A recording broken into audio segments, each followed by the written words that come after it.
76% of Americans live paycheck to paycheck. 64% of Americans that have businesses break even or lose money. Most people don't have any money and have accepted the fact that they don't have any money. They don't have any leftover money. They're fearful of money constantly. They overspend. They don't know how to produce money. They definitely don't know how to multiply it. The land of the brave and the home of the free, it's not even close to the truth. It's just important for people to understand that complaining has no value. And if you complain about not having enough money, work more. If you complain about not having work-life balance, spend more time on vacationing and your family. It's super simple. Let your actions dictate instead of sitting there and feeling like you're not in control. Poor people say, I can't afford it, I can't do that, I don't have time. It's an escape, you know what I mean? It's easy to say I can't afford it. Oh, I'm too tired. Oh, I can't go to the gym. You know, when you could go to the gym, but no, I can't.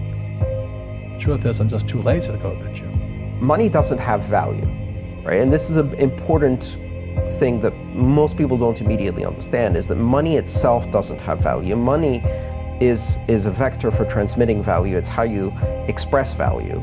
But the value isn't in the money, it's in the product or service you bought with it. And it's in the labor you gave in order to acquire it in the first place. That's where the value comes from. There's nothing intrinsically valuable in the money. You shouldn't put money in a house, you should put money in your brand. You should put money in the marketing. You should promote yourself, not put money in where you and the kids live. Right. Why is that a mistake? Because it's dead money. I mean, a house can't make you money. A house does not make you money. The only reason people think a house makes them money is they're comparing it to, if I rent, that costs me money. But, you know, if you need to go to a hospital, you don't buy the hospital. You rent a bed to get out of there as fast as you can. If you go on a trip, you go to America and you want to go to Disneyland, you don't buy the hotel, you rent a room. And nobody thinks poorly of that. They're like, yeah, I'm gonna go there, use the place and get out. That's what you should be doing with your living. Find a place where you can rent. Pay rent monthly. Don't own the house. And take all the money that you would have put in that house purchase, down payment, extra money, fixing it up, use all that money to improve your business and yourself so that you can get more money. Right? So I see so many people here like, I'm gonna invest 300,000 pounds in a house to hopefully make $30,000, 30,000 pounds. Right. I'm gonna buy it for 300, maybe I'll sell it for 600,000. I'll double my money. Fixed in one place, by the way, where no money comes to you. Money does not go to homes. Right, and that's a big thing on your career is moving locations. Yeah, I've moved 5 or 6 times. I can move another 4 or 5 times. Because people who stay in the same place get too comfortable. If you study wealthy people, they're mercurial. They're moving, they're mobile. They're not talking, Warren Buffett and Bill Gates do not talk about the home they live in. They talk about the places they're going to. They go meet money, they go meet wealth, they go meet connections. People are stunningly accepting of anything if they actually believe that's the purest form of it. I think I'd be less acceptable if I hedged.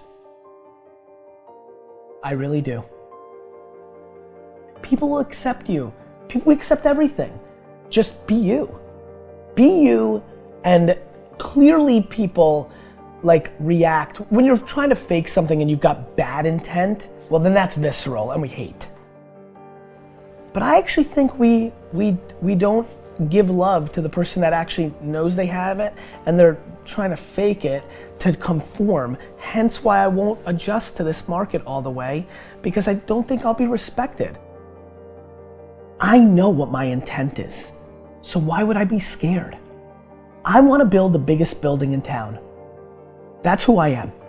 And you know how I want to do that? By building the biggest building in town. And a lot of people want to build the biggest building in town, and you know how they want to do it? By tearing everybody else's building down. Poverty is passed on. It's taught in your families. And middle class is taught in families. And so the people right now who are sitting at home, who are struggling financially or worried about money or unhappy, they may be making a lot of money, but unhappy with what they're doing, it was probably taught to you. You know, your super ego was taught, get a job, work hard, or you'll never be rich, or the rich are evil, or whatever. And until you change your mindset, Correct. Money won't help you, right? Correct. And we see that with people that win the lottery, people that make more money, they still have the same problem. Right. Because they have that poor man's soul. Right. If you're poor, you'll always be poor. That's really hard for people to Yeah, understand. the money will disappear that fast. Just like most pro athletes, they make millions of dollars, and 65% are bankrupt 5 years later. It's because they come from poor families. Now you tell them that, they get very angry at you.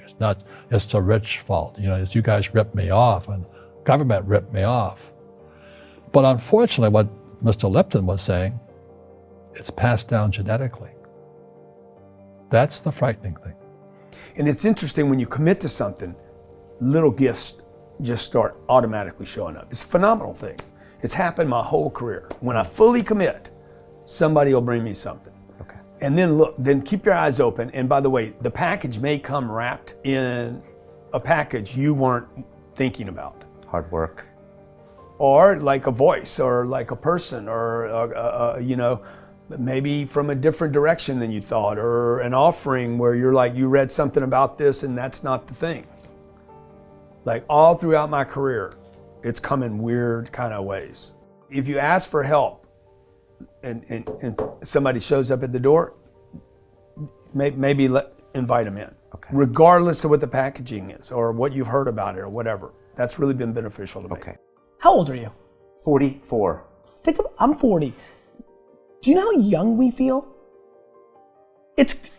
When you were 26, did you ever think that this is what 44 felt like? No. You thought that was finished? Yeah. How old are you? Like, you think a 40-year-old, like when I was 25 years old, I thought a 40-year-old was finished. I don't even feel like I'm starting, right? Yeah, but when I was 26, I was in a rush. I understand. And all of those guys and girls on the streets last night, when you say that to them, like their face kind of goes blank, because all the stuff they watch, MTV, music videos, it's all about the bling now, and the this now, and the this now. And MTV's tamed. You start following people on Instagram, and it's a disaster. They're all pushing it's all about champagne and private planes, and you can get it too, and just sign up for my course, and everybody's falling for it. So I'm coming out, and first of all, I want to be historically correct. Nobody in 100 years is going to watch that video and say that I was full of crap. I like that, right? Number two, I want my legend to grow. I'm always fascinated by politicians and world figures. Like Winston Churchill, his brain continues to grow, right? I want that. When I'm dead, I want to be in the ground at peace knowing my legend's growing. I want that. I want that in the business world. And so I'm giving real advice, and real advice looks like this. When you're 19 and you can spend 7 full years learning your craft, meeting people that are mentors, being patient, and you wake up and you're 26 years old, you have your entire life in front of you, and you've done great foundational work to go on and then be successful. I have bad luck too. I've had financial crashes. I've had people stab me in the back, but they're all good because I grow from it. That's spirituality. Right. People who are afraid of making mistakes, like they teach in school, they don't ever grow. Because spirituality is there's good and there's bad, there's right and there's wrong, there's up and there's down. Most people only want to be right. They only want to be positive. Well, you can't have that. That's not reality. And the average person, the reason they're poor is they haven't failed. They play it so safe. They haven't made any mistakes like they're taught in school.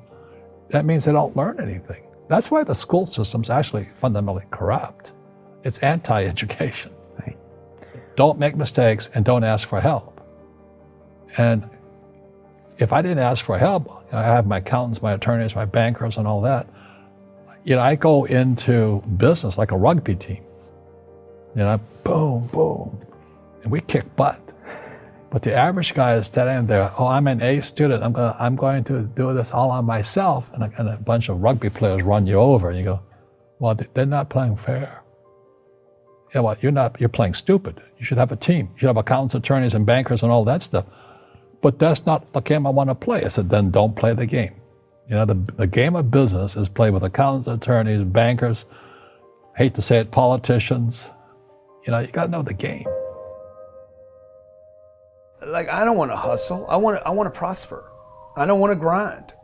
I want to create a machine that monetizes. I'm not shameful of money. I want money. I want a lot of money. I want to give money away. I want to raise a lot of money. And you can't do that if you're broke.